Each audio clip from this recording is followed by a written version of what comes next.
नमस्कार, आप देख रहे हैं तूफान एक्सप्रेस बिहार।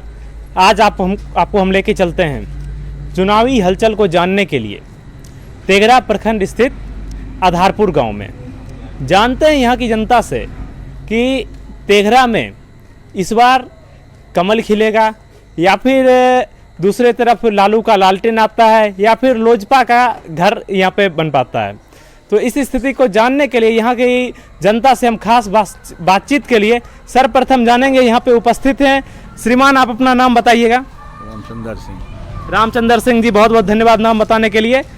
क्या लगता है अभी जो यहाँ के स्थानीय विधायक हैं, क्या इनसे आप लोग यहाँ पे संतुष्ट हैं? एकदम ना खुश हैं। एकदम 5 साल हो गया भेंट नहीं दिया, आज कौन है विधायक, नहीं हम चिन्हबो नहीं करते हैं उसको। 5 साल हो गया विधायक जी क्षेत्र में, मतलब स्थिति ये है कि विधायक को लोग पहचानने से भी इनकार कर रहे हैं। क्या लगता है हम किस पार्टी के विधायक थे यहाँ से? राजद का। राजद का विधायक, मतलब लालटेन का बत्ती इस गांव से कहीं ना कहीं गुल ही समझे। उसको हम जानबो नहीं करते हैं कहाँ है विधायक, कौन है। आज तक चिन्हबो नहीं किए हैं कहाँ आया है। जनता मरता है कि जीता है देखने के लिए कहीं। किसका सरकार लग रहा है, किसका सरकार बनेगा इस बार? इस बार सरकार तो बनेगा बीजेपी का। बीजेपी का सरकार। आप यहाँ पे हमारे साथ हैं राजपा पार्टी से, राष्ट्रीय जनजन पार्टी। इनके बारे में, मतलब ये पार्टी नई पार्टी बेशक है, लेकिन पिछले कई वर्षों से एक संगठन के तौर पे यहाँ पे काम करते आई थी क्षेत्र में। जानते हैं इनसे कि इन पे लोग क्यों विश्वास करेंगे। सबसे पहले आपके चैनल को नमस्कार। और मैं आपका सवाल था कि इस पे लोग क्यों विश्वास करेगा। ये एक मुद्दा बेरोजगारी का और शिक्षा का, अपराध का, ये 3 मुद्दा बिहार में सबसे ज़्यादा है। सबसे पहला मेरा मुद्दा है कि शिक्षा को बढ़ावा देना। अगर समान शिक्षा नीति लागू हो जाता है तो उसमें सिर्फ सवर्ण समाज के बच्चे नहीं जाएंगे, उसमें सभी समाज के बच्चे आएंगे। इससे अगर हमारा बिहार शिक्षित होता है तो अपराध अपने आप मुक्त हो जाएगा, क्योंकि शिक्षा के अभाव में ही अपराध बढ़ता है। और जब अपराध मुक्त हो जाएगा तभी कोई कंपनी फैक्ट्री बिहार में लगाएगा। अपराध के कारण कोई कंपनी फैक्ट्री या कोई उद्योग धंधा लगाना नहीं चाहता है बिहार में, अपराध के कारण।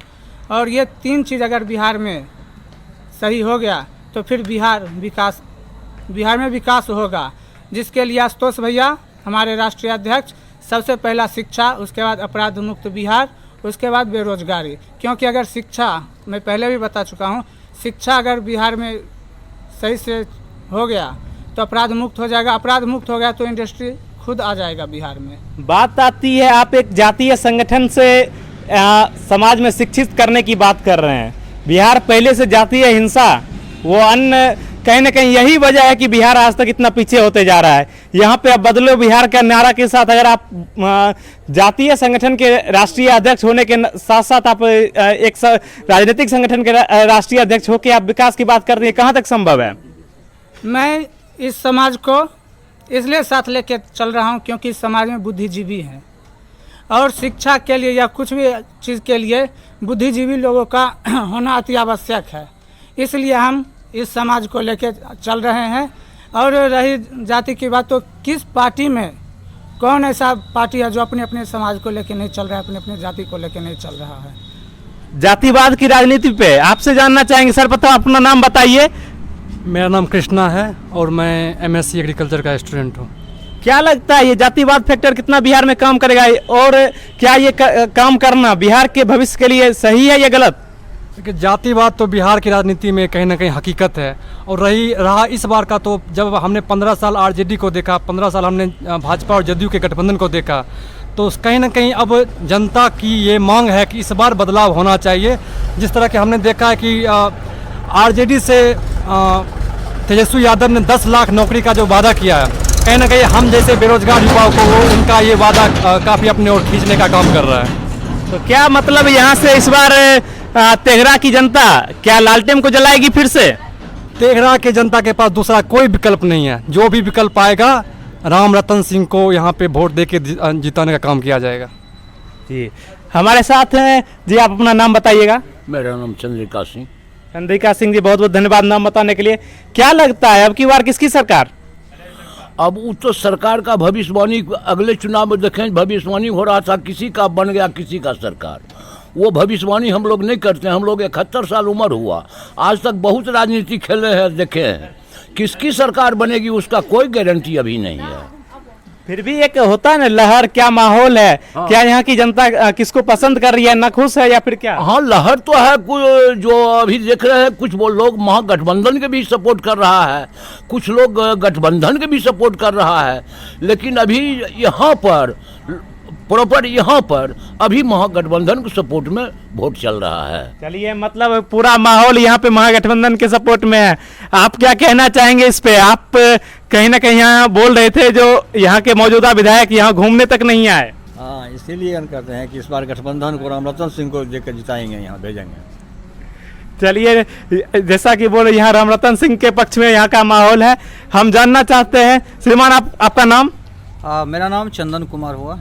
क्या लगता है, क्या यहाँ की जनता यहाँ के विधायक से संतुष्ट है? रही बात विधायक की, जो तो किसी से पूछेगा तो सीधा हंस देगा, विधायक है कौन?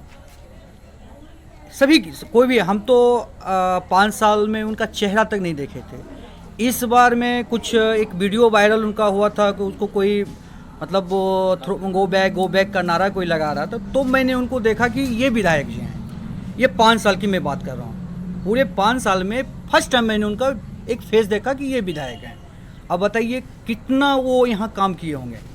जो विधायक का मतलब क्या होता है? जनप्रतिनिधि, आम लोगों के बीच में जाके सुख दुख में साथ देना।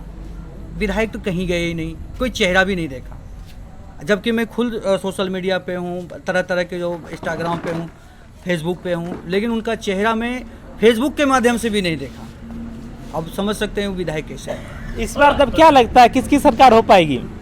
और देखिए, बिहार में एक मजबूरी है, और मजबूरी है जातीय समीकरण यहाँ पे पहले से भी है, आज भी हो रहा है। ऐसा नहीं है नहीं हो रहा है, आज भी। आज तेघड़ा में आप खड़े हैं, और तेघड़ा का भी जैसे अभी हमारे चाचा श्री ने बोला था कि महागठबंधन की लहर है, वो कोई लहर नहीं है।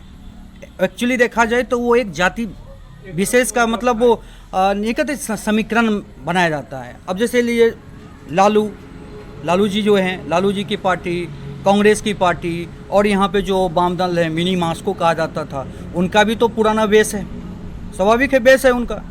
तो ये जो समीकरण बन रहे हैं ना, ये समीकरण उनको आगे लेके जा रहा है।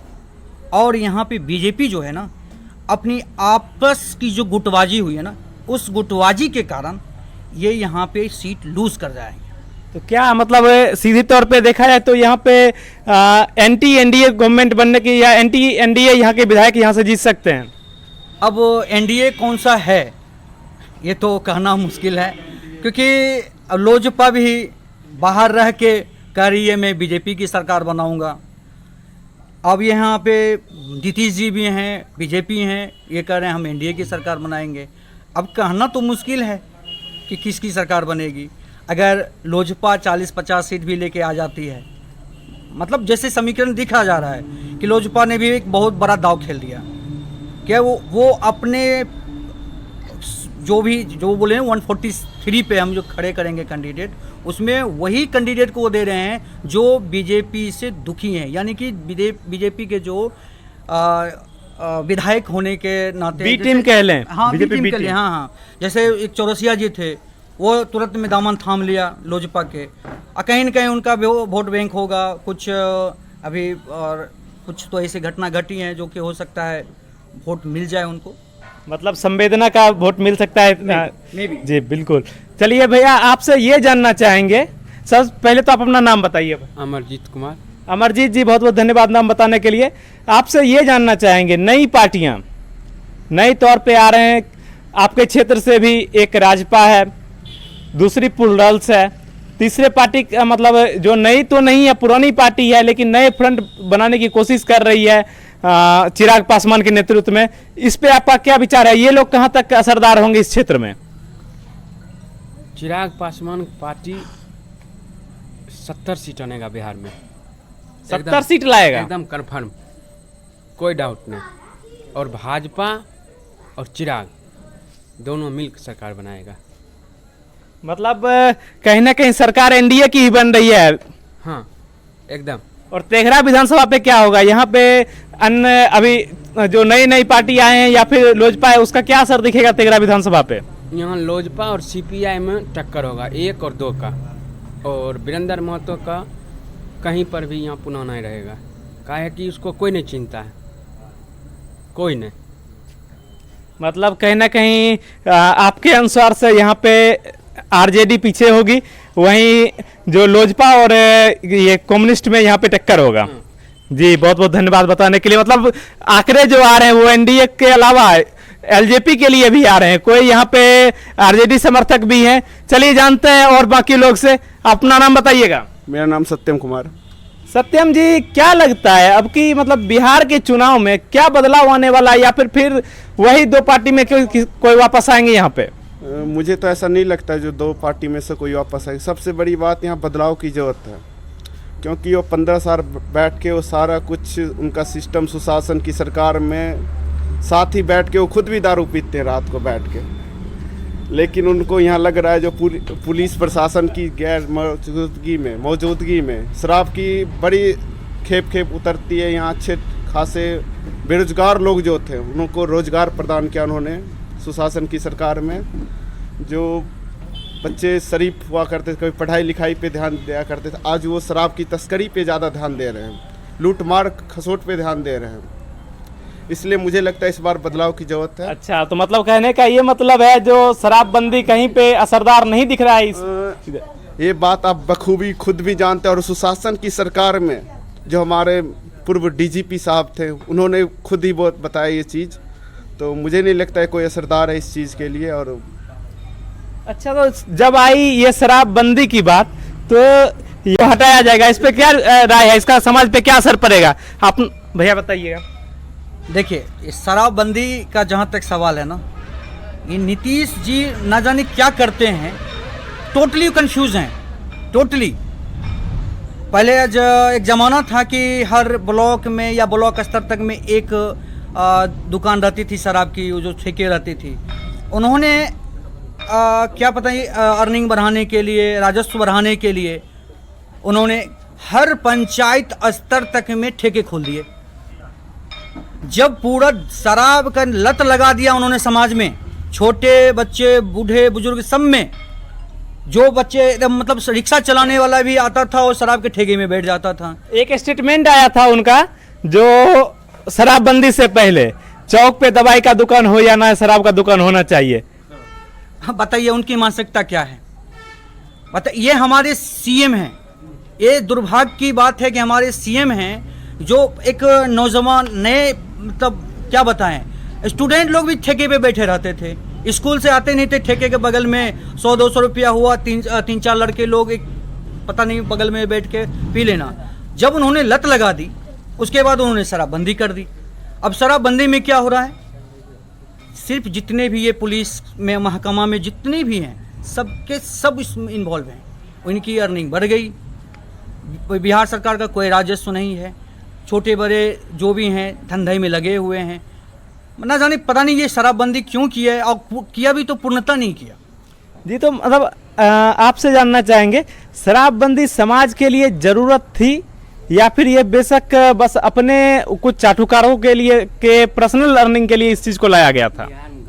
नहीं, नीतीश जी अपने स्वार्थ के लिए बंदी किए, लेकिन सरकार का राजस्व खत्म हो गया और दारू अंधेधुंध मिलने लगा पहले से ज़्यादा, और इसमें बिना पुलिस की कमाई होने लगी। सब जितना चमचा लोग है सब कमाने लगा। दारू कहीं बंद नाम का चीज़ ही नहीं है। अभी आप चाहिए जितना मंगा सकते हैं, तुरंत फ़ोन कीजिए, यहाँ चलाएगा। तो हम कह रहे नीतीश जी कहे बंद करते हैं हम दारू, कहाँ बंद हुआ? एक भी बंद है, और 2 बार हो गया, जो 300 वाला 1200 में बिक रहा है, कमाई हो। आप बात कर रहे थे शराबबंदी की, तो शराबबंदी होना चाहिए, लेकिन जब शराबबंदी होना चाहिए तो पूर्ण रूप से शराबबंदी होनी चाहिए, ना कि सरकार ने तो शराब बंद कर दिया, लेकिन पिछले दरवाजे से आज भी पहले से ज़्यादा और पहले से खराब और पहले से महंगा शराब मिलता है, शराब बिकता है, शराब लोग पीते हैं, शराब पिलाते हैं। रही बात दूसरी, सबसे बात जो पीने वाले लोग हैं उनका सेहत खराब हो रहा है, जो पीने वाले लोग हैं उनका पैसा ज़्यादा जा रहा है, और माल कौन कमा रहा है? पुलिस वाले। ये डीजीपी साहब कुछ दिन पहले जब मुंबई का जो कांड हुआ था उसमें वो कह रहे थे कि मुंबई पुलिस के अनुमति के बिना या जानकारी के बिना ड्रग्स कैसे वहाँ पे बिक सकता है, कैसे लोग ले सकते हैं। तो पूर्व डीजीपी साहब को ये बताना चाहिए कि बिहार में उनके बिना बताए, उनके बिना सहयोग के यहाँ पे शराब कैसे आता है। हम लगातार ये देखते हैं कि कभी अगर दूसरी बात, अगर 100 बोतल शराब की पकड़ी जाती है तो अखबार में 2 दिन के बाद 10 बोतल का न्यूज आता है। आखिर 90 बोतल कहाँ जाता है? ये मुख्यमंत्री जी को बताना चाहिए, ये पूर्व डीजीपी को बताना चाहिए। बहुत एक प्रश्न है, इनका प्रश्न लाजमी दिख रहा है कि जब महाराष्ट्र में आप क्वेश्चन मार्क कर रहे हैं ड्रग्स कहाँ से सप्लाई हो रहा है, तो बिहार में भी तो उसी ढंग से कानून के विरुद्ध यहाँ पे शराबबंदी का धज्जियां उड़ाई जा रही है। इनके अनुसार, जनता के अनुसार धज्जियां उड़ाई जा रही है, तो इसके जिम्मेदार कौन है? का जो माहौल है यहाँ पे लोगों के लिए, एक तरफ कुआं और एक तरफ खाई है। एक तरफ नीतीश कुमार और बीजेपी का गठबंधन है जो जिन्होंने 15 साल बेड़ा गर्क किया है, और एक तरफ 15 साल का गठबंधन जो कि जिसने 2005 से पहले 15 साल सरकार चलाई थी, आरजेडी और कांग्रेस का गठबंधन, जिसके शासनकाल में हमने जंगल राज देखा। तो शायद इन दोनों के शासनकाल के ऊपर लोग तीसरे किसी विकल्प को देखने के लिए राजपा को शायद वोट देने का काम करेंगे। चलिए, बहुत बहुत धन्यवाद यहाँ के जनता के लिए, आज समय देने के लिए बहुत बहुत धन्यवाद। उम्मीद करते हैं यहाँ से एक बेहतर शिक्षित व कुशल उम्मीदवार को चुनेंगे, जिससे कि क्षेत्र का विकास हो, बिहार का विकास हो। बिहार के विकास के लिए एक पायदान या कह लें प्रथम पायदान तेघड़ा विधानसभा का हो। बहुत बहुत धन्यवाद।